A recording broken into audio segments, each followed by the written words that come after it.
Welcome, welcome, welcome. It's Moral Mondays, and I am Reverend Dr. Liz Theo Harris, co-chair of the Poor People's Campaign, a national call for moral revival, a director of the Cairo Center for Religions, Rights, and Social Justice.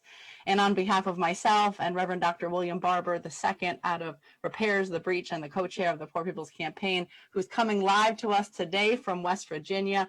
Glad to be with you, glad to be gathering today as we raise the sound, raise the alarm that we need a just COVID relief package, that it must include $15 minimum wages, everybody in, including sub-minimum wage workers, tip workers, everybody, and it needs to be passed immediately. We're here to say that we need to expand healthcare in this moment and that this all needs to be done now. So you are here There are thousands of people across the country gathering online. We have folks that are in person also gathering in states across the country.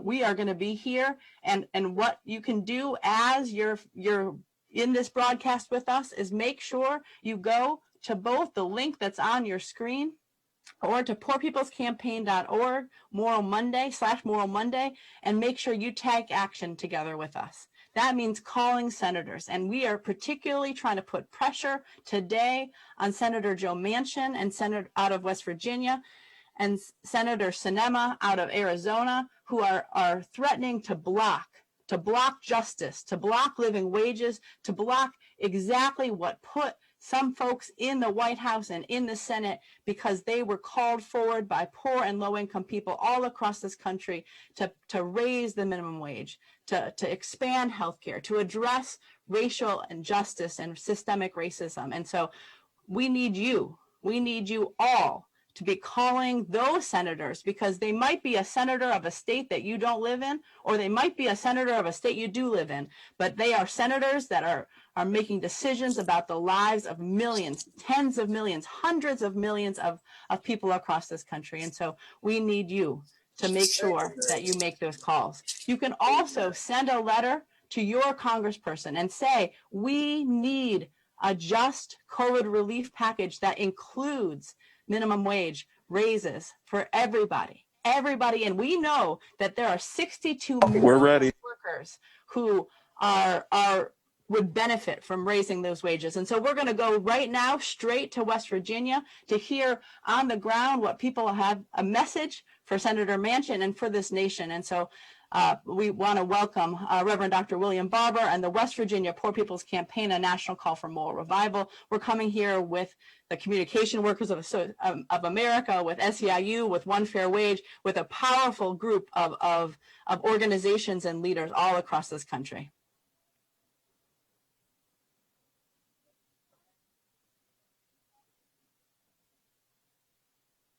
Today, we are gathering in 8 states, plus the District of Columbia.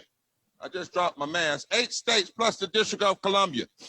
The Poor People's Campaign, a national call for a moral revival, has joined SEIU, One Fair Wage, CWA, to demand health care for all, $15 an hour minimum wage for all, and full and just COVID relief. I'm going to try to get out of the way. You see all the people behind, lift your signs up. Now, you need to know here in West Virginia, and particularly for the West Virginia media, there's 710,000 poor people and low-income people in West Virginia. 350,000 of them work for less than $15 an hour. That's 50% of the people in this state working for less than a living wage. Many of them don't have health care. That's not right, and it's time to turn it around. We also want you to know that as we come here today, we got the lottery building on one side and the hospital on the other. The people in this state that don't make 15, they are playing Russian roulette lottery with their lives. Many of them can't even go to the hospital. It's time for that to be over. And Senator Manchin has the power in this moment to make it so, and to be either the greatest advocate for justice and economic equity, or one of the greatest adversaries in this century and the last century. We also in Arizona today, 2.9 million people are poor and low income. 1.2 million make less than a living wage in Arizona. And Kristen Sinema, the senator there, there's no reason you should be talking about not supporting full COVID relief with $15 an hour.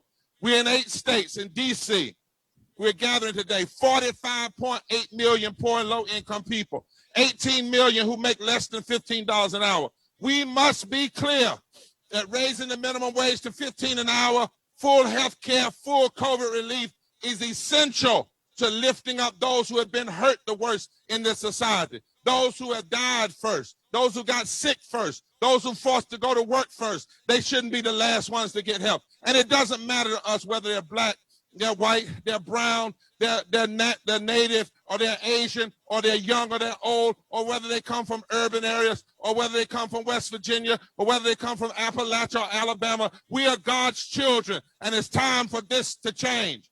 This is our economic Selma. You can't build back unless you build up from the bottom. We also need to know that raising the minimum wage will lift nearly 30 million poor and low-income workers' wages and put $333 billion plus in their pockets over 10 years. These are the workers raising their children. We have 62 million people across this country who will be lifted by $15 million an hour minimum wage. Now, Senator Manchin, this is also Black History Month. And there are two things that we want to say to the senator. You grew up in these hills. You tell us that you grew up poor, then you know it shouldn't be that way. People shouldn't have to struggle like this. We should make sure we can do this, and we should do it now. But Senator Manchin also loves to quote Dr. King, and I'm glad he does. But you need to understand, Dr. King was for a living wage. And if you vote against this, raising a living wage, you will be blocking 44% of all African Americans workers across this country from having a living wage. It has taken Black people 400 years to get to from 0 to 725. We can't wait any longer for 15. And in the hills of West Virginia, it has taken far too long. For far too long, the people in West Virginia and in the hills of West Virginia have built this country, and it's time that somebody cares about them and lifts them up. So this is about racial equity. It's about justice equity. It's about geographical equity. Senator Manchin, because you grew up in poverty, you ought to be the strongest and the loudest for COVID relief with 15 an hour. It is because of your experience. It is because of it. You say you're concerned about small businesses. Well, small businesses grow when poor and low-wealth people have money in their pocket. That's how they grow. Now, we've never been this close. And we say to Democrats, if you turn back on this, it will be one of the greatest missteps and wrongful promises, because you promised it in your platform. You promised it in the presidential. If you turn back now, you will be abandoning the very people that voted for you. 55% of all poor and low-wealth people voted for Democrats. Republicans also. We're not letting the senator here, the junior senator. Republicans, you need to stop blocking and start lifting.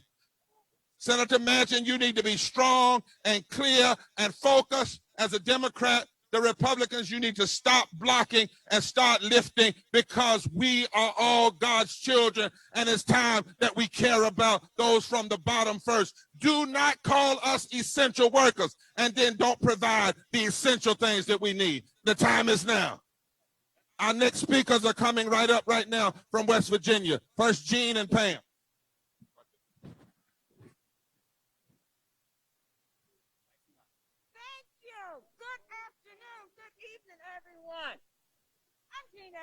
And I was born and raised here in West Virginia.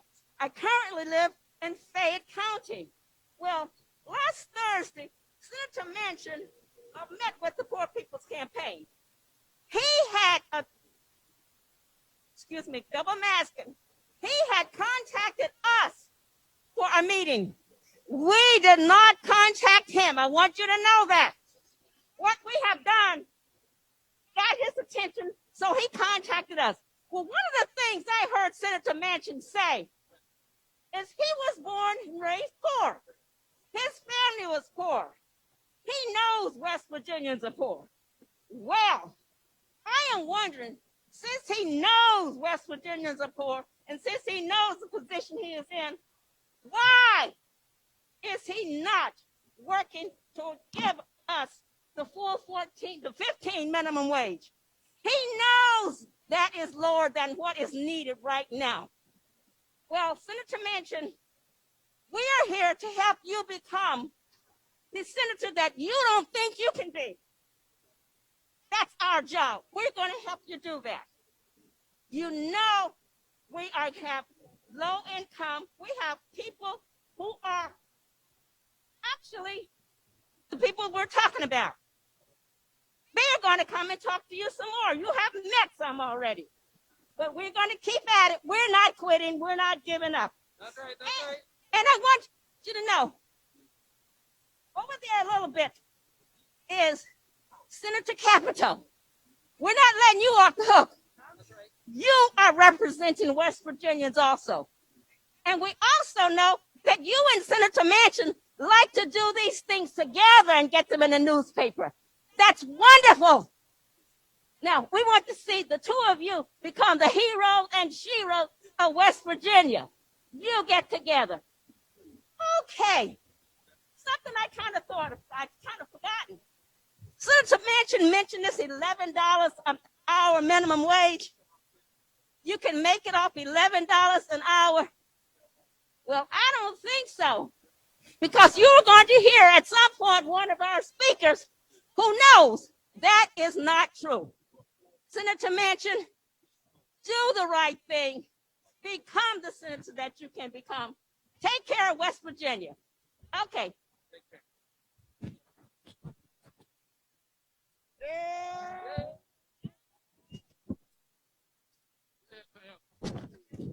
Hello, my name's Pam Garrison.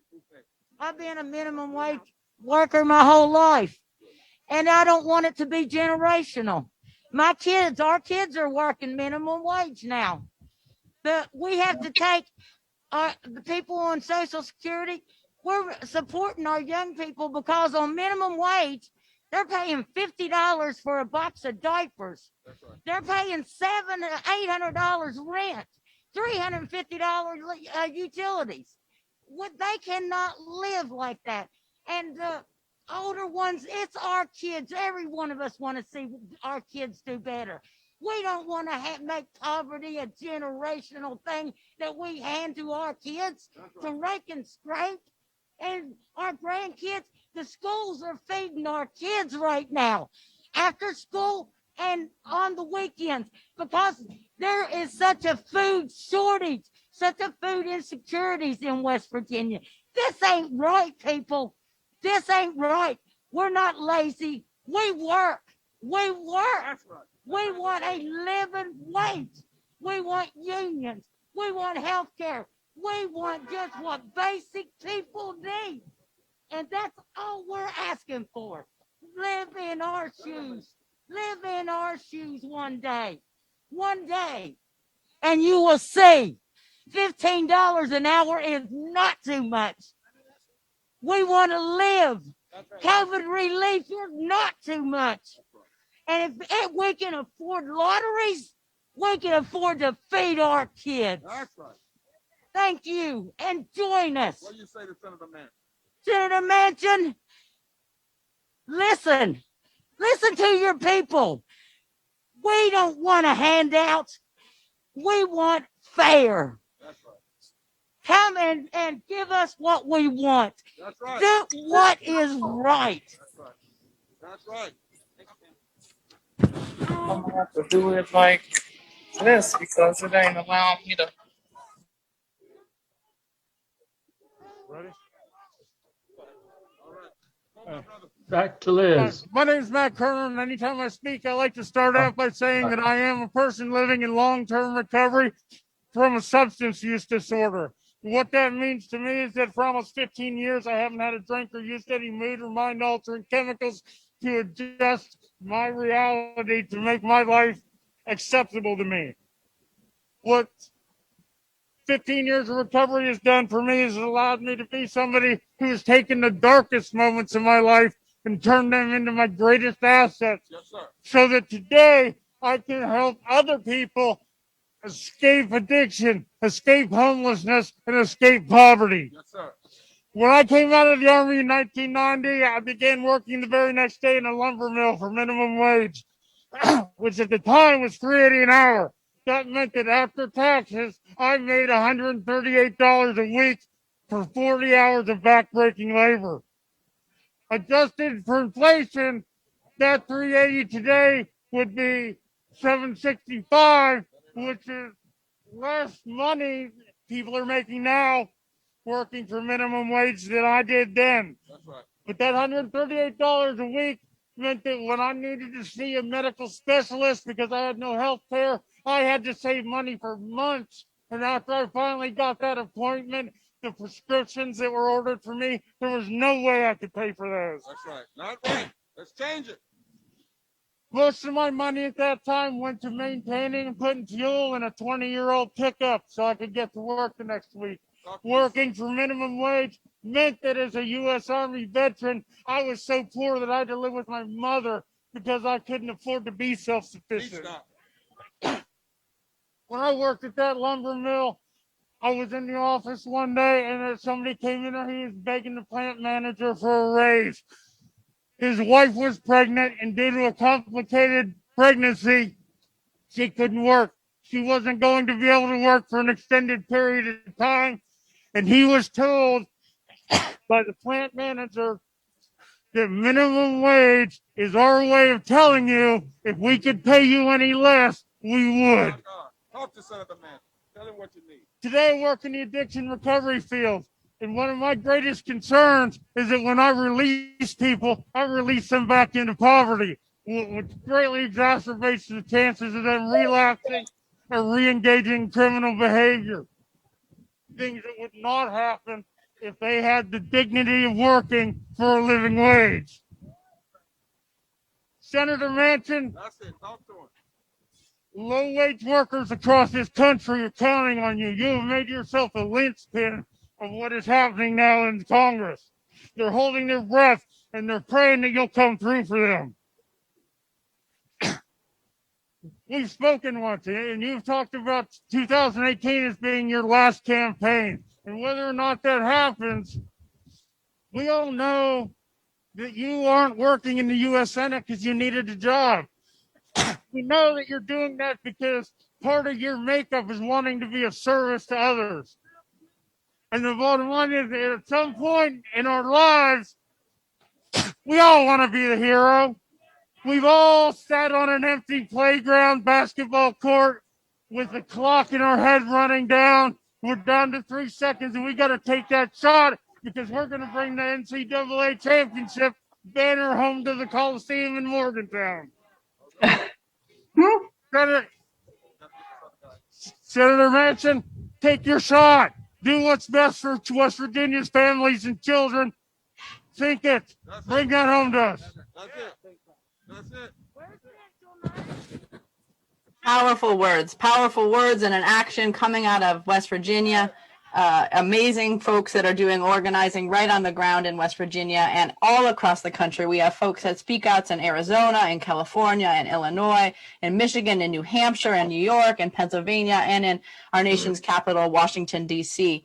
And we're here today for this Moral Monday because we're calling to heal this nation. We're saying we need health care for all. We're saying we need COVID relief with $15 an hour for all workers, including sub-minimum wage workers now. And what we know is that as we fight and move forward together, we cannot move one step back.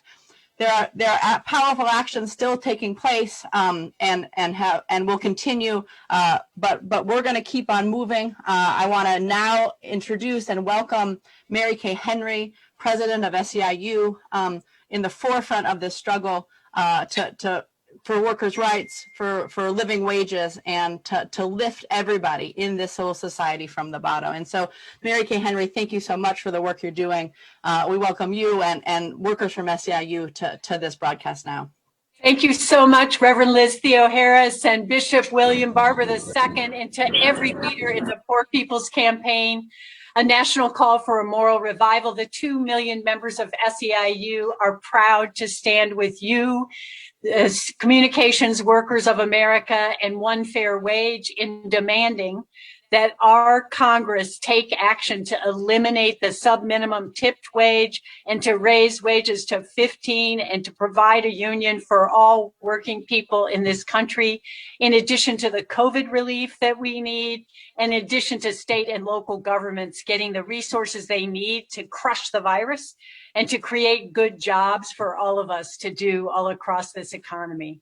I'm so proud that our members are fighting alongside the Poor People's Campaign in getting the Senate to come to their senses. As we just heard powerfully from our leaders in West Virginia, we agree this is a matter about racial equity, about justice equity, and geographic equity, as Bishop Barber said. And we know that we've had essential workers on the front lines of this pandemic showing up to feed us, to care for us, and serve us since the beginning of this pandemic.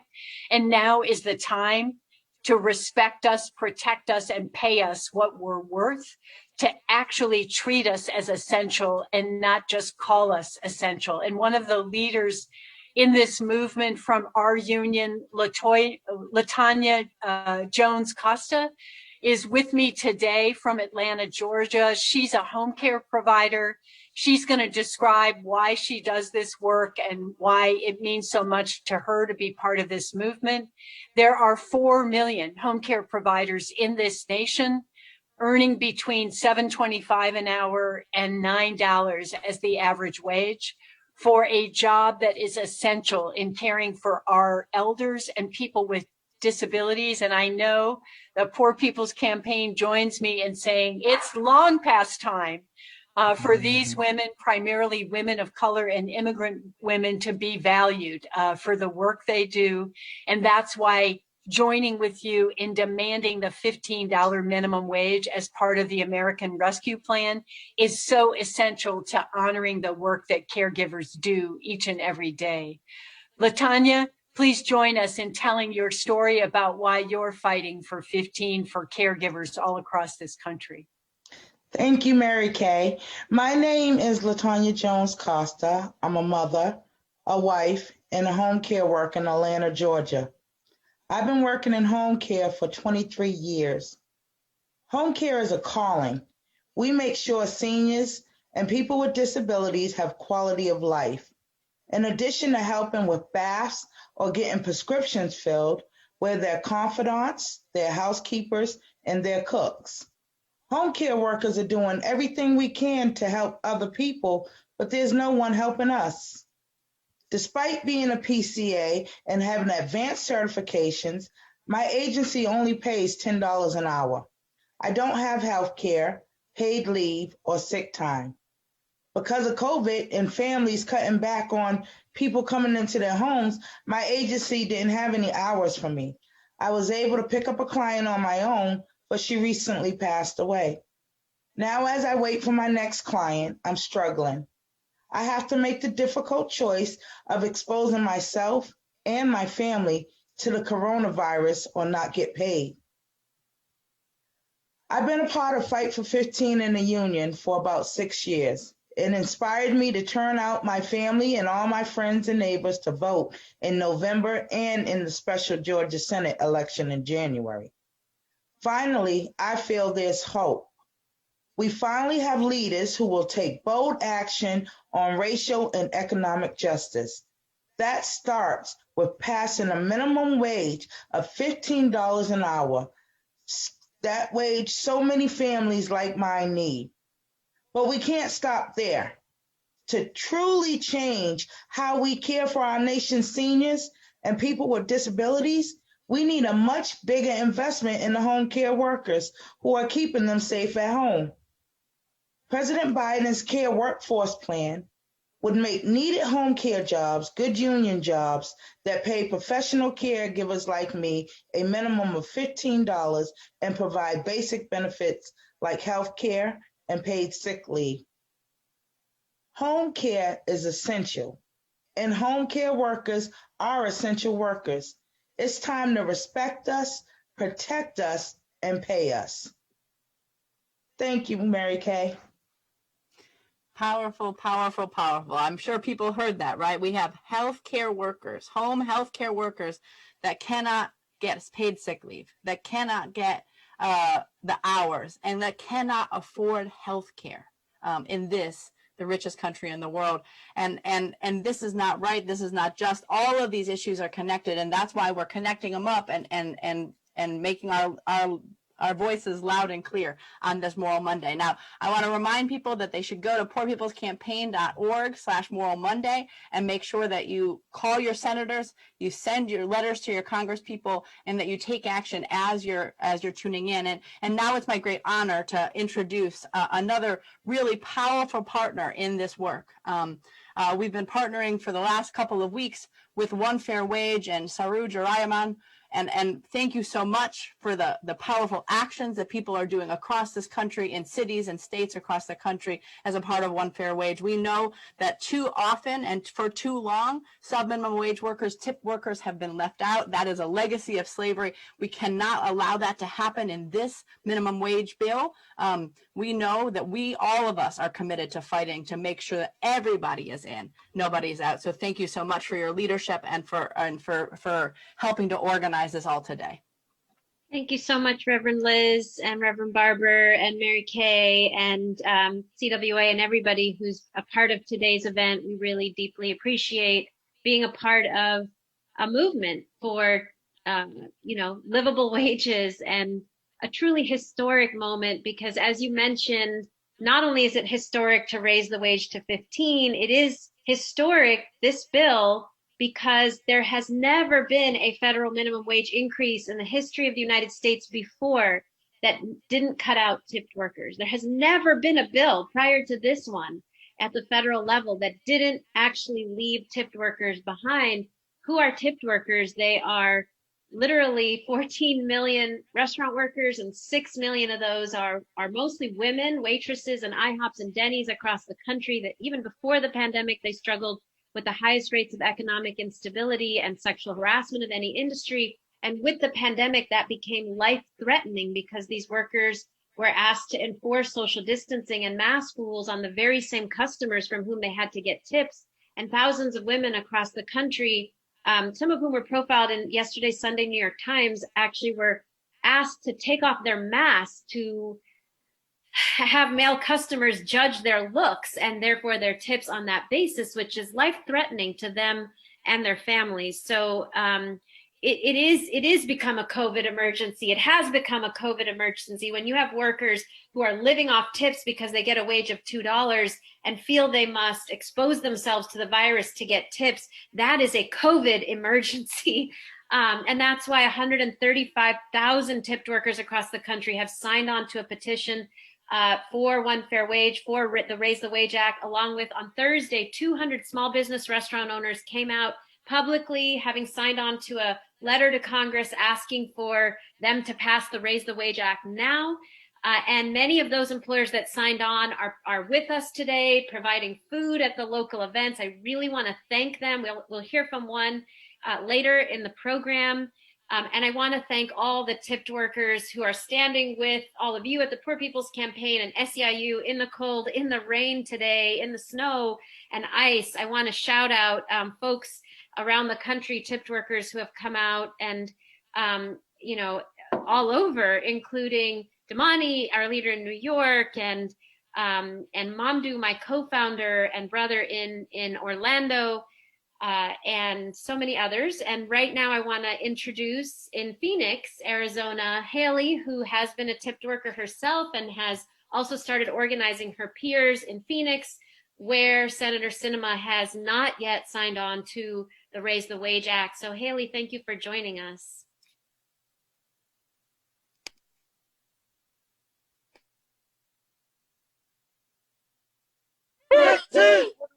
No! What do we want? 15! What do we want it? No! What do we want? 15! What do we want it? No! Yeah!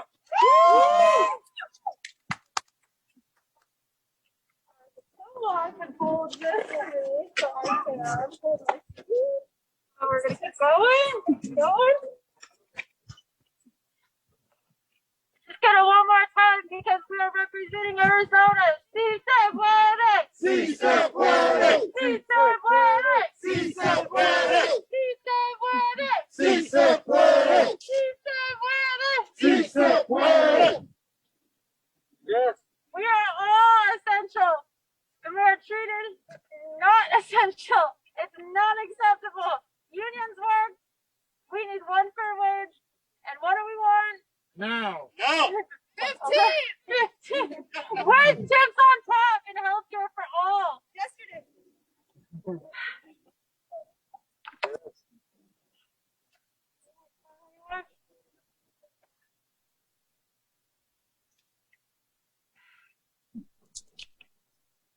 Restaurant worker jobs were hard enough before the pandemic. Once again, I'm Haley. I am a service worker. I worked in a restaurant during the pandemic. I touch forks and knives and plates. I touch masks that people have taken off their faces if they wear them into the restaurant.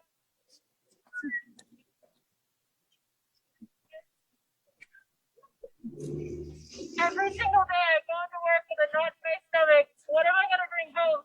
Who am I going to bring it home to? I'm playing healthcare worker to people that don't care, that are apathetic, that would rather enjoy a meal and pretend like everything is normal. Everything is not normal. We have, I said it before and I'll say it again, we have healthcare workers without healthcare. We certainly have tipped workers without healthcare. It's unacceptable. But I'm here fighting for all.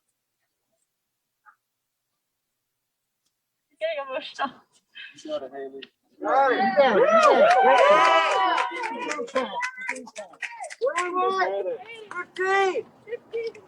had a worker in my back of house, 8, 9, fully pregnant, on her feet in a hot kitchen, working hours and hours and hours.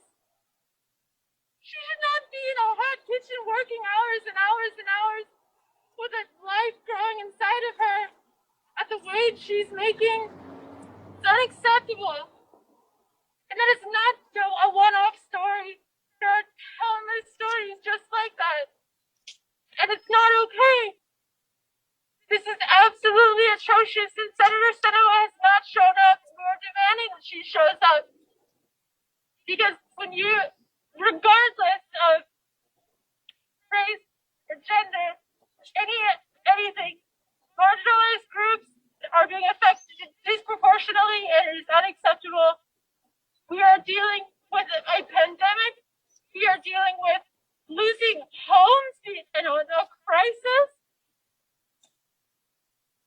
Nothing about this is okay.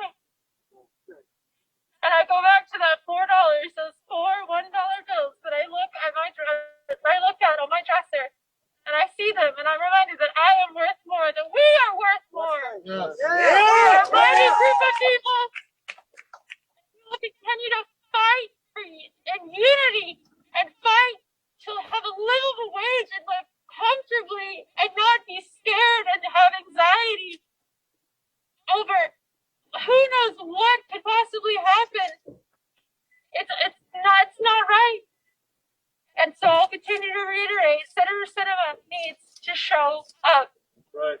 And she needs to show support and advocacy for this, for one fair wage, and for health care for all. $15 with tips on top, and health care for all. That is powerful, powerful, powerful. We thank the leaders in Phoenix, Arizona, and Haley for that story, for that clarion call, right? And let me remind folks that we all are impacted by what Senator Sinema is doing right now. And so it is our obligation, it is our duty to listen to the cries of workers who are being exploited and oppressed in this time and say that this is not right. It doesn't have to be this way. We're going to now head over to Washington, D.C. A powerful action and speak out is taking place there at our nation's capital. We want to open it up to Washington, D.C. We were rocking out a little bit. Everybody was dancing, and we're ready to hear, the powerful testimonies coming out of there as well. Inspiring politician from Milwaukee, Zach Sarate. Good afternoon, everybody. Good afternoon. Thank you so much to all those who showed up and to all those at home watching. The time and effort you're putting towards this cause will not go unnoticed. Instead, you'll be in history books remembered as a generation that said, enough is enough, we demand better. My name is Tisok Alexander Sarate. I'm a 22-year-old from Milwaukee, Wisconsin, and this is the story about how COVID-19 brought about intense challenges and unexpected rewards into my life. Last March, I was a senior at the University of Wisconsin-Madison. I knew that after college, I would like to explore the world and serve as many communities as possible. But what I didn't know was that due to a virus, I would not step foot on campus as a student again. The university encouraged their students after spring break to stay at home due to the pandemic. And so I spent The next few weeks, finishing up my classes and talking to this friend I had made on one of my last nights in Madison. After graduating about 2 months later, I realized two things. I had no idea what I was going to do after college, and that I had fallen madly in love with this friend I had made. I know what some of you may be thinking, how could you fall in love with somebody after just a couple months of knowing one another? But this was different. We spent each and every day talking to one another, offering support, laughing, building this incredible bond that I became hooked on. This friend eventually became my girlfriend, and soon after, my girlfriend was offered a job in DC with Ocean Conservancy. I knew I could not, nor would not live without this person, so I decided to start looking for a job. I needed to save up enough money for the move and a couple months worth of rent. I figured, how hard could it be to find a job once I moved into the DC area? Now, let me tell you something I don't often admit. I was sadly mistaken. And although I was naive at the time, I was still very determined and kept a positive attitude each and every day. A week after she was offered the job, I was hired as a food server at a restaurant in Milwaukee. Here's how we got paid. Every server, busser, and waiter from each shift had to split the cash and credit card tips we earned for the day. We got to pocket our cash tips on a daily basis, and the credit card tips came to us in the form of a check on a weekly basis. This simply wasn't enough. I worked 40 hours per week and only made $300 a check. It didn't help that some folks worked harder than others, that some refused to share their chips, and that ultimately I felt undervalued as an employee by management. I'm sure some of you have had similar experiences. I mean, why is this fair? Why can't we have more respect, let alone a livable wage? But like servers are always expected to do, I stepped foot into work every day, served each cup of coffee, greeted each guest walking in and out of the building, all with a smile on my face. And that's because I believed in myself. And I believe we, as a collective, have the power to change the status quo. I needed to believe that I could turn this dream of a livable wage for restaurant workers into a reality. I needed to take a leap of faith and needed to push my limits. That's because the first step to accomplishing anything, folks, is to simply believe in yourself. I can't guarantee you that your journey in life will be easy, because mine wasn't. What they don't teach you every day is that the journey to success isn't a pretty one. In order to see the rainbow, you got to get through the rain. So keep trying your hardest and believe in yourself. I challenge you to follow your dreams and to listen to the signs that the universe is trying to give to you. It may seem like opportunity is limited and that the world is hopeless, but take it from me. You can and you will succeed. You just need to hold on to faith, hold on to hope, and most importantly, your dedication. Although finding work in DC took longer than I had anticipated, and even though I had experiences with certain establishments as a worker, which I knew were unacceptable, it was the most rewarding experience ever. I now teach a group of 4 to 6-year-olds who fill my life up with an abundant amount of positivity. Inspiring generations, especially theirs, has always been what drives me. In spite of COVID-19, I refuse to stop dreaming big.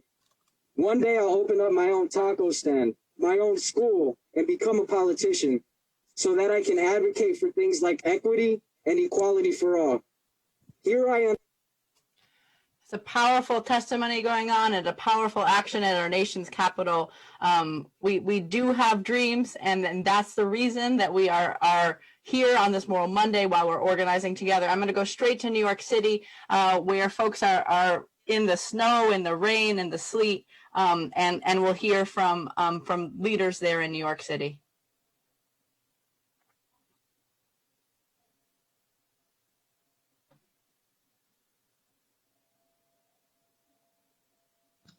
Brian in New York City, if you could come off mute and turn your phone to the side too, then we can hear what's going on there. More than anything. But I will say that as a small business owner, I've been fighting for the survival of my business for almost 12 months now, and spending a lot of time reflecting on a lot of the things that have been wrong with our industry during that time, and a lot of the And we things need that to turn COVID your phone to exposed the that were side wrong so with we our can industry turn that sideways. long before a pandemic came about. With that being said, I think that there's also an opportunity to move beyond just acknowledgement of those inequities and reflection upon that, and take real action and put action and meaning behind the words that we're all using right now, like accountability and dealing with inequities. When I opened my business and asked my employees to come back and help fight for the survival of my business, I wanted to make sure that I had started to do the bare minimum for as an owner, and to stand in solidarity with them meant that we were going to offer more than just the bare minimum, sub-minimum wage for even our tipped employees. And we offered more than a full minimum wage for them. That's the least that we could do as a small business. And it is really the first step, the bare minimum, the first step in addressing how we can make our industry more sustainable, how we can make our workforce more sustainable, and how we can bring humanity, dignity back to an industry built on providing hospitality, but who has left hospitality out of how we treat our workers. So thank you for being here, all of you, but all inspire me.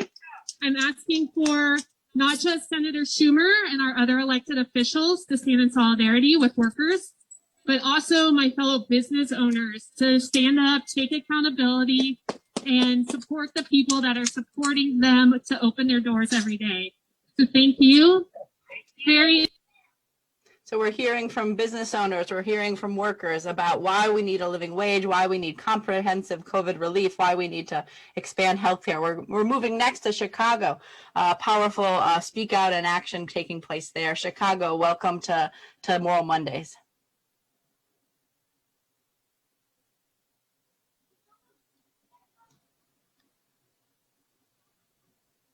Chicago, if you could unmute so we can hear what's going on there. We're gonna shut it down.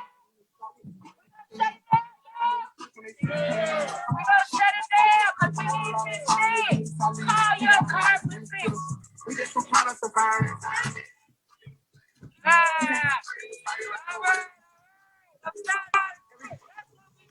I'm sorry, we need 15. Call your conference people, your U.S. conference person, your Chewy Garcias, your Laura Underwood, call your Illinois U.S. Congress person. Tell them that all 10 workers need 15 on the federal level. We need it on the federal level so it can be the law of the land right now, today. That's what we need. All young people, all people, Black people, Latino people, poor people. We need what we want now, right now. Health care. We need health care. We need health care. We need housing. We need education for our kids. We need police accountability. We need all of this, and that's why we're all united out here right now. We need housing. We need health care. We need all of that. Yes, we ready to change the game. And we out here. We out here fighting. And we gonna keep being out here.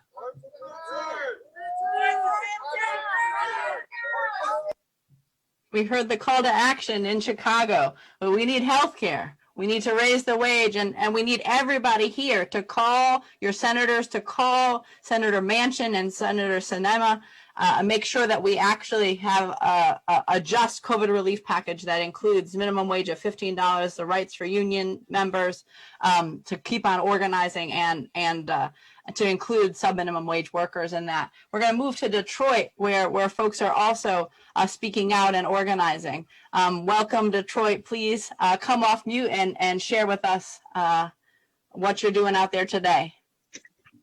How y'all doing? We are here in Detroit. We are here fighting for one fair wage.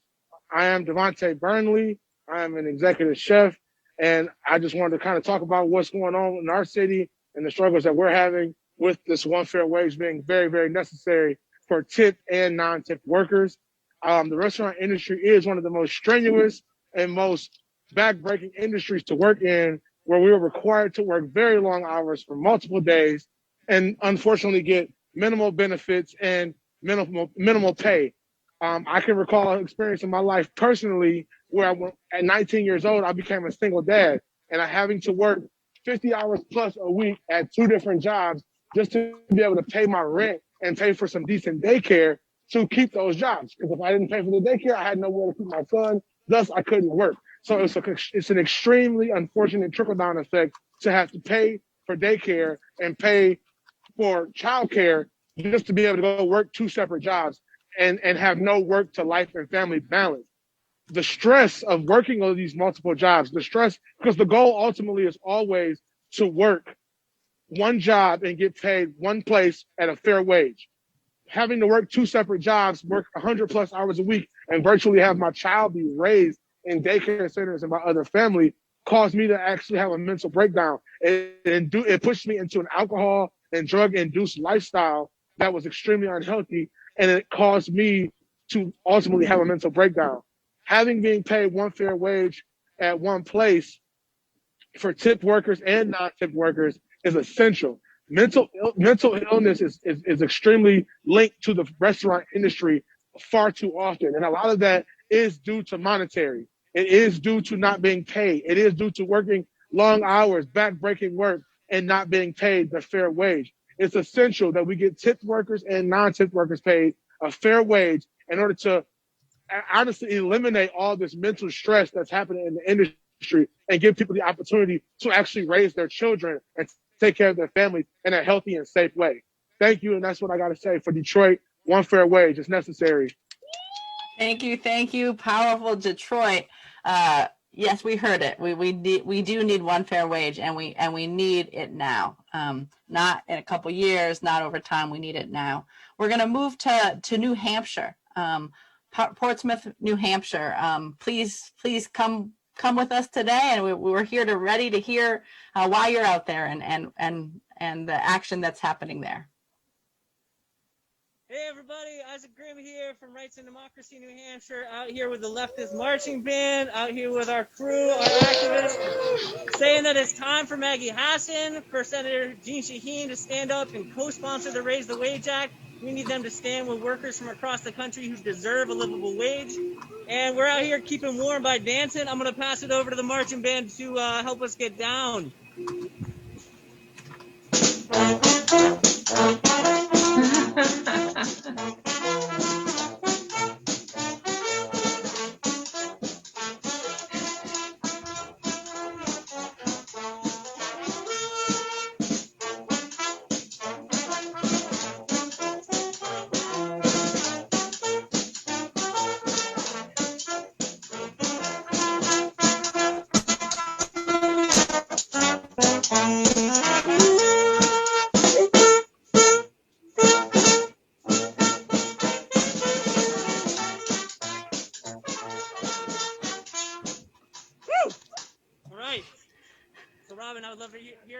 From you about why we're out here, why we need Hassan to stand with us to raise the wage. Are demanding Senator Hassan get behind the raise to 15. We need $15 here in the state of New Hampshire. It's important for our workers. It's important for the people of New Hampshire. We're out here today to send that message loud and clear. Thank you, Robin. Catherine, why are you out here today?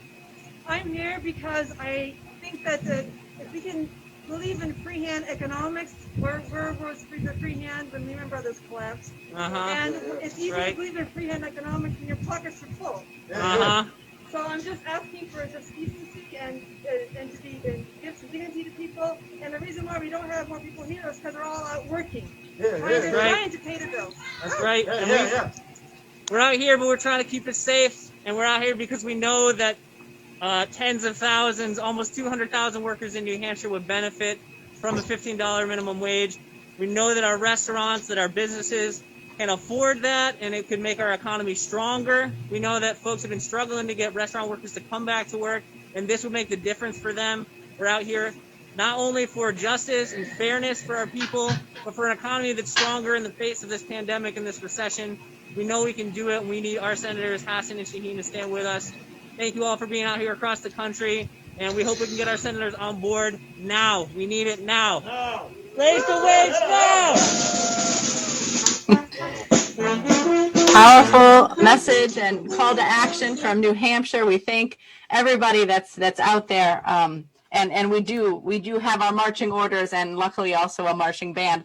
We're gonna take a minute, come online to some of the folks, some of the labor leaders that we have also in this midst that are partnering together, building a broad and big movement. I want to introduce Roz Pellis, the Senior Advisor to the Poor People's Campaign and Vice President of Repairs of the Breach, who's going to introduce our next speakers now.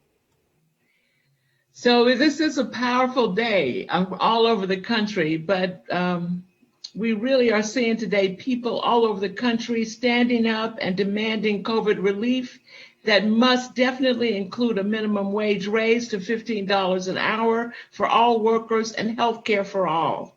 Everybody has the right to live. Folks across this country are refusing to be divided. We stand united across all lines, geography, race, type of work, union members and tip workers. We're all in this together. When we stand together, we can win together. And the unions are definitely in this fight. They are definitely standing up around these issues and standing up for all of us. Our next speaker is Sarah Steffens, Secretary Treasurer of the Communication Workers of America. Sarah, who is a great leader of the labor movement, who's been in this fight, will join us and tell us why CWA is in this fight. Sarah? Thank you so much, Roz. I am proud to be here today with the Poor People's Campaign and to echo this call for just COVID-19 relief and a $15 minimum wage for all workers. This would have a profound effect on many workers who are organizing with our union, including workers in the airline industry, at call centers, retail stores, and banks. These frontline workers are on the job full time for some of our nation's most profitable corporations, but many are still paid poverty wages. Most of the people working these jobs, these low-wage jobs, are adult women who, despite working full time, struggle to support their families and their children. They have to make tough choices about which bills to pay or whether to fill their gas tank or get the groceries they need to feed their family. And that is unacceptable in a nation as wealthy as ours. It is wrong. I'm proud to introduce all of you today to Tanya Jackson, a customer service rep at the Maximus Call Center in Hattiesburg, Mississippi. Ms. Jackson has been organizing with her coworkers at the call center and with our union CWA for higher wages, better treatment on the job, access to affordable health care. Maximus is the largest provider of call center services to the federal government. Tanya works an important, difficult job answering the lines for 1-800-Medicare and the Affordable Care Act marketplace. She and her coworkers are essential government employees, and they assist Americans with critical questions about their health care. During this pandemic, their work is more important than ever, and they deserve to be treated with dignity and respect. But Tanya is currently only being paid about $11 an hour. And last month, to make things worse, Maximus imposed major health care coverage costs on their employees. The new health plans require either a $4,500 deductible or $1,950 in new premiums, and that is completely unaffordable on Tanya's current wage. It's shameful for a major public contractor like Maximus, which reported $3.4 billion in revenue last year, to shift costs for healthcare on the backs of their workforce. We at CWA are also calling on President Biden and his administration to fulfill their promise to federal contractor workers like Tanya and to raise the federal contractor minimum wage. This could be done easily through an executive order. We want it to be $15 an hour as soon as possible. This would be a critical step in the right direction to raise pay for women like Tanya Jackson, as well as hundreds of thousands of low-wage workers nationwide who are doing essential work on behalf of our government. So with that, I'll pass it to Ms. Jackson, and she can tell you a little bit about herself and the brave struggle that she and her coworkers have been fighting together. All right. Thank you, Ms. Steffens, for that powerful introduction. I am proud to stand here today in solidarity with you all in the struggle for a living wage for all working people. My name is Tanya Jackson. I am a grandmother, a mother, and a hardworking, God-fearing woman. I work both at Maximus Call Center and part-time doing private care. At Maximus, I make around $11 an hour, and it is still barely enough with the extra job to supplement my income and make enough to support my family like I need to. I love taking care of people and take pride in my work helping Medicare beneficiaries understand their health care insurance, which I've done for almost 6 years. It can be tough, and it takes a lot of knowledge and understanding to get around our healthcare system. But even so, I only make the bare minimum required by law for my job as a federal contractor worker, just around $11 an hour for that complex work. When your employer pays you the legal minimum, whether it's criminally low federal minimum wage of the $7.25 or minimum amount of federal government has set aside for its contractors' employees, it tells you something. It tells you that your employer would gladly pay you less if they could get away with it. On top of that, Maximus changed our healthcare carriers in 2021, and they hiked our deductible for the plan from $2,500 to $4,500 annually. And I asked myself, how can my coworkers and I afford the additional $2,000 a year out of pocket when we make as little as $11 per hour? Even without those additional healthcare costs, it's a struggle. I'm a hard worker. I believe in fair pay and for an honest day's work. A $15 an hour minimum wage is a good start for ensuring all of America isn't merely surviving, but truly living the American dream. This is one of the many reasons my coworkers and I are organizing a union with CWA so that we can get the pay, benefits, and respect that we deserve. If we made more, it would reduce racial and gender pay disparities in our community, help boost our local economy, and bring badly needed money to Mississippi. The city I work in, Hattiesburg, has a lot of service industries and frontline workers who make as little as $7.25 per hour. No one can survive or raise a family on that. I am so inspired by this movement and the commitment I've seen on this call to a better future for all working Americans. I promise to keep struggling and fighting alongside all of you until our demands for better living for all is met. As we say at our union organization meetings, when we move, they move. Thank you. Thank you, Tanya. And that's so right. When we move, they will move. And that has to be a slogan we pick up. You know, a real relief bill truly requires a $15 minimum wage and health care for all. And I want to introduce our next speaker, Roberto Torres, a Unite Here union member and hotel worker from New York City. He and tens of thousands of his union brothers and sisters know the pain and fear of the loss of health care. Roberto, will you tell us your story? Thank you, Roz. My name is Roberto Torres. I have worked as a room service server at Park Hyatt since 2014, and have been a proud member of the Hotel Trades Council for 11 years. I want to urge Congress to include full COBRA coverage in the next stimulus package. Since being laid off, keeping my insurance has been one of my biggest concerns. Luckily, our union was able to negotiate an extension of health insurance coverage with the industry, which extended our care through the end of 2020. After the extension expired, 2 out of our 4 union health centers temporarily closed due to the lack of required funding. For our members who are still working, this has left them with fewer options for care and forced many of them to travel further to receive less comprehensive care. This year, members who have been laid off like me are faced with the prospect of paying for new coverage out of pocket, going without insurance until we are able to return to work. My father is also an HCC member and was laid off from his position last year. We are all worried about my mother, who is especially vulnerable to COVID because of her asthma. For as long as I can remember, our family has always gone to our union's health centers for medical care, and this pandemic is the first time that we have had to face the possibility of losing our coverage. Without a full subsidy of COBRA, I know that many of my fellow members will not be able to afford paying out of pocket for their health insurance, which means that they will continue to go without health care for the indefinite period of time, while we wait for the hotel industry to gradually recover. While we know that our healthcare system leaves far too many people out, we will continue to fight for health coverage for everyone. Right now, there are nearly 100,000 of my fellow union members and their families who are in danger of losing their healthcare in the middle of a pandemic, if the relief package doesn't include full COBRA coverage. My coworkers and I stand in solidarity with everyone who does not have access to health insurance.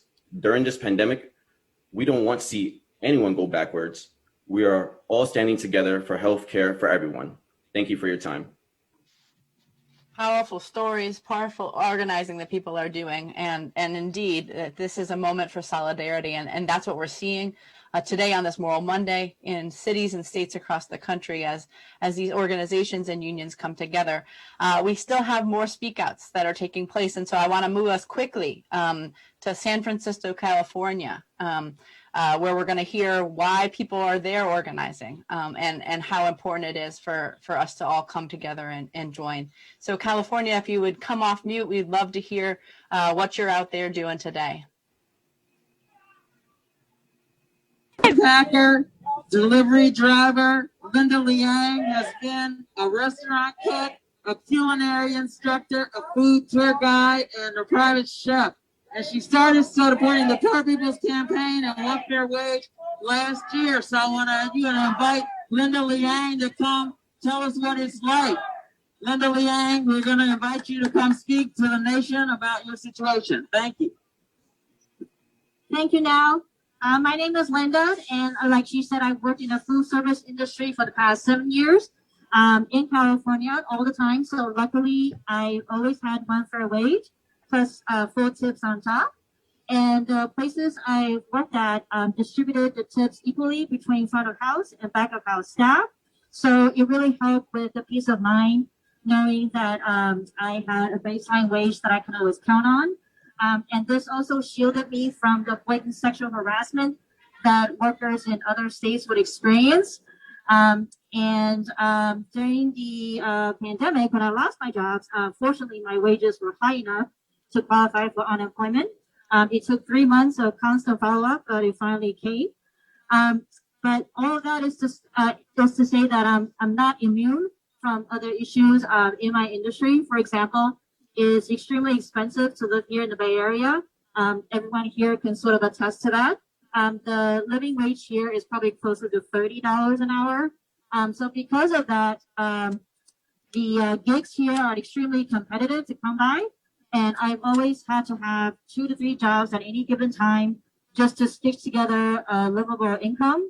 And that constant hustling can really take a toll on you mentally and emotionally. And then there will be times when things like a shift will be slow and management would just send you home early and just cut off your wages short for the day.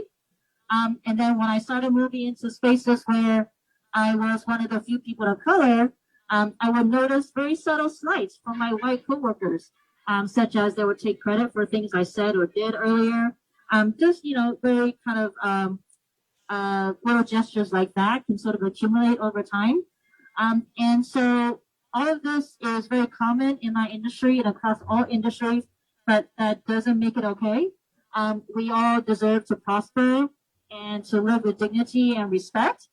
And having basic economic security just makes it a little bit easier to fight the other battles that we have to fight. So I'm really happy to be here to support workers from all over the country and Poor People's Campaign and One Fair Wage, and to demand an increase to the federal minimum wage. Thank you. Thank you so much from California. It's powerful to hear the organizing that's happening there and the call for justice, for living wages, for healthcare, and for really comprehensive COVID relief. We're going to move now from the west down to the south to Orlando, Florida. We're so excited that there's a powerful action taking place there. If you'll come off mute and tell us what you're doing, and we can take part with you. We want it now. What do we want? Justice. What do we want it Now. If we don't get it, Shut it down. If we don't get it, Shut it down. We don't get it. Shut it down. No justice. No peace. No justice. Okay, Okay, we're here in Orlando downtown, and we're here demanding that Senator Rubio sign the bill that is there in hand. So we are all with our friend here from Fight for 15, and we're asking them to sign this bill. We're asking them to make sure. We're asking them to, this slavery wage that we are getting in the whole U.S. 15. So we are demanding 15 plus steps.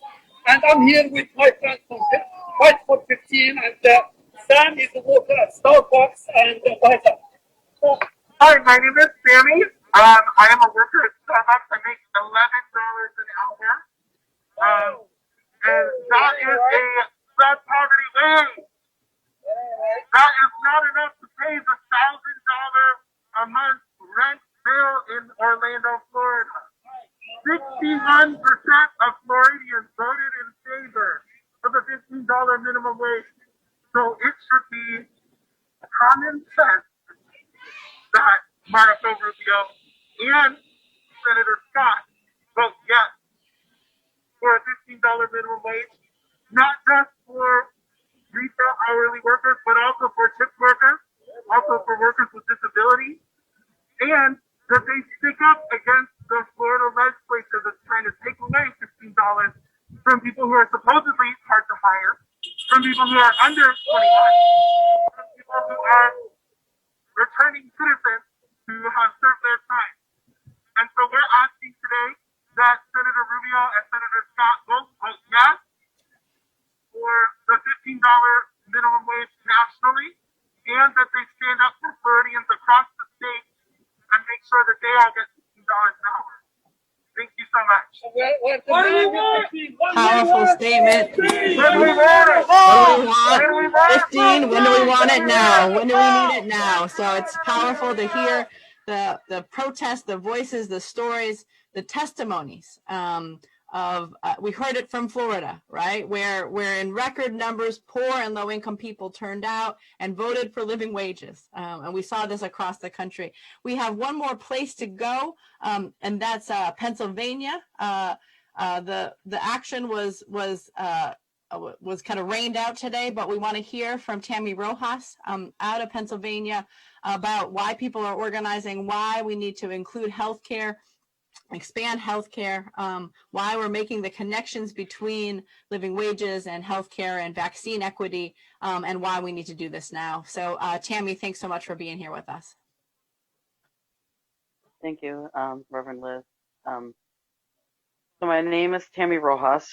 I'm the Central PA organizer with the People First PA, a grassroots human rights statewide organization campaigning for healthcare as a human right in Pennsylvania. And I'm on the coordinating committee of the PA Poor People's Campaign, a national call for more revival. As I'm speaking here, dozens of people are gathered digitally due to a winter snowstorm in Pennsylvania from across the entire state to hold Senators Pat Toomey and Bob Casey accountable to the demands of the Poor People's Campaign, such as $15 in the COVID relief bill, healthcare for all, and equity in the vaccine distribution. For several years, I worked as a home healthcare aide, making $10 to $12 an hour, and the work was taxing on my physical and mental health. The insurance plan offered by my employer was neither affordable nor did it actually give me the coverage for the care I needed. I was uninsured for a while as I fought to have my Medicaid switched to MAUD, medical assistance for workers with disabilities. It's a form of Medicaid offered with a low monthly premium for people who are employed.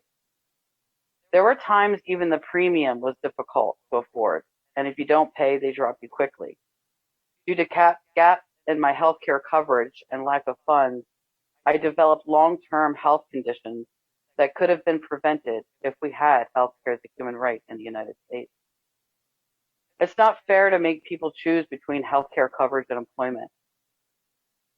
No one who gets living wages should be thrown off Medicaid, which is what might happen because we don't have universal health care. If I would have made $15 an hour as a healthcare aide, I would have been dropped from Medicaid and forced to purchase employer insurance or continue to be uninsured. I contracted COVID-19 the end of January 2021. and the lasting health effects make it impossible for me to do the work as a home healthcare worker anymore. I'm still experiencing fatigue, trouble breathing with the slightest exertion, and COVID fog brain that's affecting me in a variety of ways. I find myself feeling wiped out just doing simple tasks like cleaning the cat's litter box, cleaning the toilet, or gathering trash. Walking up and down the steps of my apartment building causes me great pain and causes my heart to overwork and takes my breath away. The COVID fog brain has me experiencing depression symptoms, trouble thinking deeply, forgetfulness, getting my thoughts to come out in words or phrases that make sense to others. And the oddest part is, I don't feel the sensation of hunger, thirst, or even feeling full. So I have to be really on point that I'm drinking and eating and not overeating as well. COVID-19 affects everyone differently, and for many, the symptoms linger on. It's been almost 4 weeks for me since I was exposed or experienced the first symptom, and I'm still having lasting symptoms. This virus is no joke, and it's high time the working class demands we get healthcare as a human right, because hundreds of millions of us need it, and tens of millions are needlessly suffering without it. Learning from our experience in the pandemic, we must pressure the administration to separate healthcare from employment and stop pandemic profiteering by passing a truly universal single-payer healthcare system. Thank you so much, Tammy, for your words, for your call to action for us, and for reminding us that we could do better. We have the resources to do it, and it's just lies. It's just the lie of scarcity that keeps us in this situation. And so I think it's very fitting and very connecting to then pass it back to Saru, who's going to introduce our next speakers, because they show us that it can be done differently. There is another way. Thanks, Reverend Liz. There's one other state we wanted to uplift, which is Colorado, where Senator Hickenlooper has not yet signed on to the Raise the Wage Act. And we hope the fact that he was a former restaurant owner will not keep him from doing the right thing and endorsing the Raise the Wage Act and a full COVID package with healthcare reform. So we'd like to introduce Day Noguera, who's a worker member in Denver, Colorado. She couldn't join us live because of a health emergency. Hi, my name is Day Joali from Denver, Colorado. I have been working in the industry for 6 years, and like many others, my life has been affected by the COVID-19 pandemic.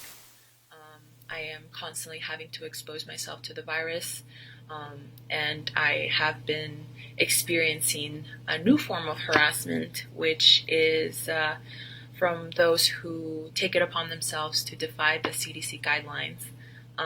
I have been yelled at many times. I have been called the B word.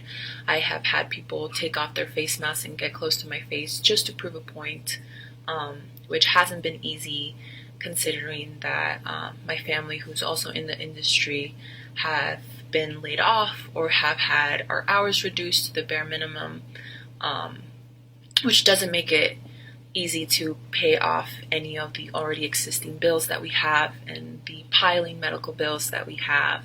And I personally have had to take off a semester off my school to be able to afford living, and I'm still trying to pay off my last semester. So it has been very hard, especially because the income hasn't been what it used to, which wasn't a lot previously anyway. We're trying to make it through. I am still trying to make it through. I'm hoping that I can get back to school and get back with my goal by next semester, but by the looks of things, if things don't change soon, it will probably be another year until I can afford to go back into school, which is unfortunate because I have so many goals that I want to accomplish that I just can't. Anyway, thank you for your time. Bye. Thanks, day.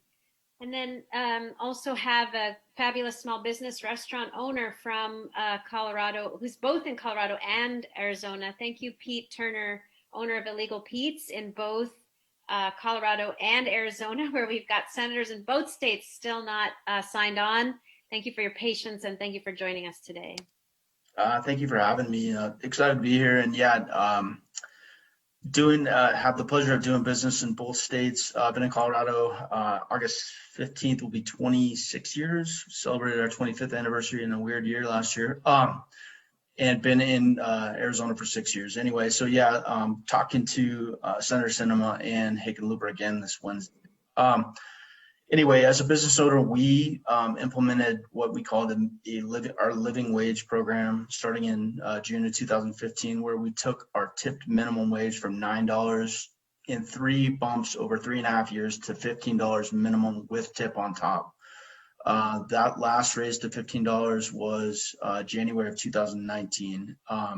And so we are a successful example, kind of a business model of how minimum wage increase and reset is not only the right thing to do, it's good business. And in that time, in the 5+ years, we've almost doubled our store count, and our average unit volume has gone up by about 50%.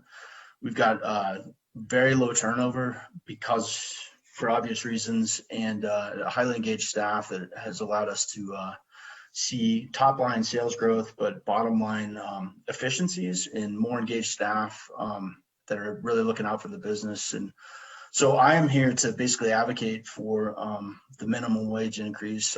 And I also agree with healthcare and everything else, but I'm kind of going to bat for the minimum wage, the Raise the Wage Act, because I've seen it work. And I think it's the number one most impactful thing that we can do as a country right now is to get those 30 million plus frontline, minimum wage workers a raise. And those are the most impactful dollars that anyone in this country will see right now. And basically essentially every one of those dollars raised will go right back into the community. And it allows our workers, we've seen it, to work the one job with dignity and to raise a family and to go out and be customers, to engage in the community and not have to struggle with working multiple jobs and not even be part of the community. So we've seen it impact, our local community. And, we believe in it. We've seen it. And it's well past time that we do that. And one last thing, the pandemic has definitely highlighted how important, the frontline workers are, right? Essential. That's all we hear. Essential, essential, essential. So it's really shown this country just how important, in the world really, how important these workers are. So let's put our money where our mouth is. And really that money builds on itself, right? In time and just quality of life and people being able to engage again, schools, communities, etc. I mean, it's well past time. And again, I'm willing to talk whenever needed because it's been really good for my business. So. Well, thank you so much. Powerful words from a really influential business leader, showing us that we can do better, and in fact we must. So in the Poor People's Campaign, a national call for moral revival, we always say we can't be loud and wrong. And so we want to kind of close out our broadcast today hearing from an economist and a president of the Economic Policy Institute, a true partner in this work with the Poor People's Campaign and the movement, who have taught us and who we have worked together to say that actually lifting wages, that actually having health care, that the lifting from the bottom actually is what's best for this economy. We hear so many lies in this moment that this is gonna, hurt rural communities and we and all of these other kind of lies. And so we want to hear, and so I welcome Thea Lee to this program. Thank you so much for being with us and for everything that you do. Thank you, Reverend Liz, and it's an honor and a pleasure to be here with you and with the Poor People's Campaign and with all the amazing activists who from around the country who are speaking. And I just wanted to say how important this is from an economics point of view, that we need to raise the minimum wage to $15 an hour. We need to get rid of the sub-minimum tipped wage, and we need to index it to inflation so we don't have to go through this charade every couple of years, this political football, because this is exactly, as Pete said, exactly what the economy needs for a robust recovery. That putting money into people's pockets who need it, the pockets of essential workers, of people who have families, is exactly what we need to get the economy jump started again. And because we've seen with the pandemic how incredibly unequal and disparate both the recession and the health impact of the pandemic have been, we know that the minimum wage is one of the most effective tools in our policy toolbox for addressing racial injustice, for addressing gender injustice. Women and people of color are the majority of people who are earning the minimum wage, and therefore we would lift about 32 million people's wages. That is good for the economy. We lift about more than 1 million people out of poverty, and all the research shows that there really is not a negative job impact of raising the minimum wage, that this is what causes people to be able to stay on the job, to be more productive on the job, to get to work, and to stay healthy. So we at Economic Policy Institute are so proud to partner with the Poor People's Campaign and to support this important work. Thank you so much. Thank you, Thea, and thank you everybody for joining us today. We've heard from tip workers, we've heard from home healthcare workers, we've heard from call center workers, we've heard from unemployed folks and those without healthcare or with inadequate healthcare. We've heard from movement leaders and from business leaders and from economists, and we all are saying the same thing. We need a just COVID relief package. We need to raise wages immediately for a minimum, for a floor, for a compromise of $15 an hour. And we have to include everybody in, nobody out. We need to expand healthcare, and we need to make sure that we ensure the rights and liberties of all 140 million people who are poor, or one healthcare crisis, one pandemic, one job loss, one storm, one energy outage away from economic ruin. We are here to say that we're rising together in power, and we need people to keep on taking action together. That means we need you to call your senators, to call your congresspeople, to send in letters to your senators, to send in letters to your congresspeople, and also to call the senators of both Arizona and West Virginia who are currently threatening to block what Reverend Barber has called the Selma moment of our lifetime. And so we cannot miss this moment. We cannot continue to have low wages. We cannot continue to not expand healthcare in a major health crisis. We cannot continue to leave out some workers and to divide and conquer people. So it's been a powerful time together today. We thank the Poor People's Campaign, thanks One Fair Wage. We thank Communication Workers of America. We thank SEIU. We thank Unite Here. We thank all of the leaders and our coordinating committees and activists and organizers from different organizations, including those here, for making a noise together, for raising these issues together, for coming together and forward in power. So please make sure that today and all this week, you go to the poorpeoplescampaign.org website and you make sure that you do call your senators. We have a very easy tool to do so, that you do call those senators in West Virginia and in Arizona, and that you continue to stay engaged and putting action together. So we thank you for being here. Thank you for the actions that are taking place all over the country. We've had thousands, tens of thousands of people joining us online today, and we have so many folks in 8 states and DC taking action together in the streets, despite the weather, despite COVID, doing it very safely, but coming together in power. So as we say in the Poor People's Campaign and in this movement, we're going to move forward together and not one step back. And that's indeed what's happening. Forward together, not one step back. We'll see you all next week. We'll be here again for Moral Mondays. May we all rise in power, and may we win wages and union rights and healthcare and everything that people need to thrive, not just barely survive.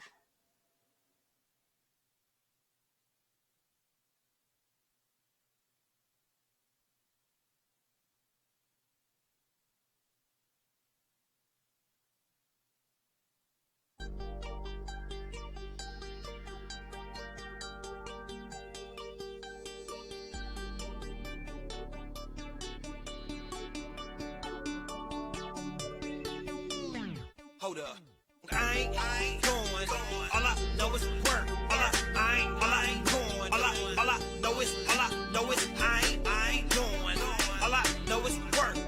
I ain't going. All I know is hold up. All I know is work. All I know is work. All I know is work. All I know is work. All I know is work. All I know is work. All I know is work. All I know is work. 15 in a union. 15 in a union. All I know is work. All I know is work. All I know is work. That right. All I know is work. Let's switch our roles. You take our lives and live in them. I'ma make my billions of dollars off you and get you the minimum. You can raise the minimum wage, but still my funds is not to be played with. I ain't just assuming if ain't got a union, then they can just go back and change it, right? Wrong, I ain't going. All I know is work. I ain't going. All I know is hold up. I ain't going. All I know is work. I ain't going. All I know is hold up. All I know is work. All I know is work. All I know is work.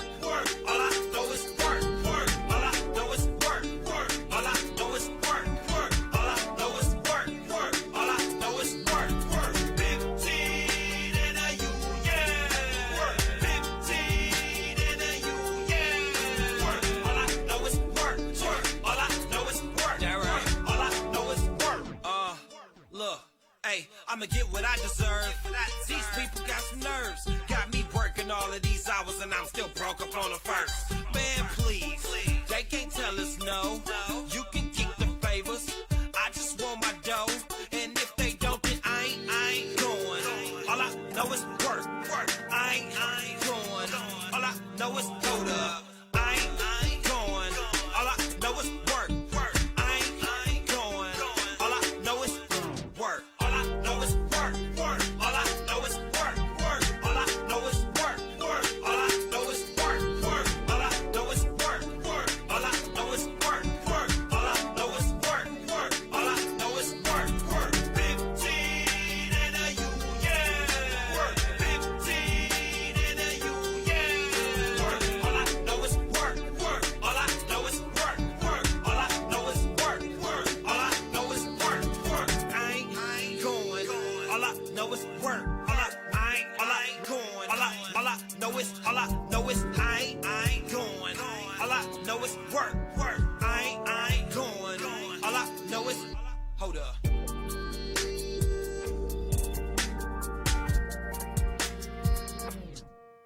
Hold up.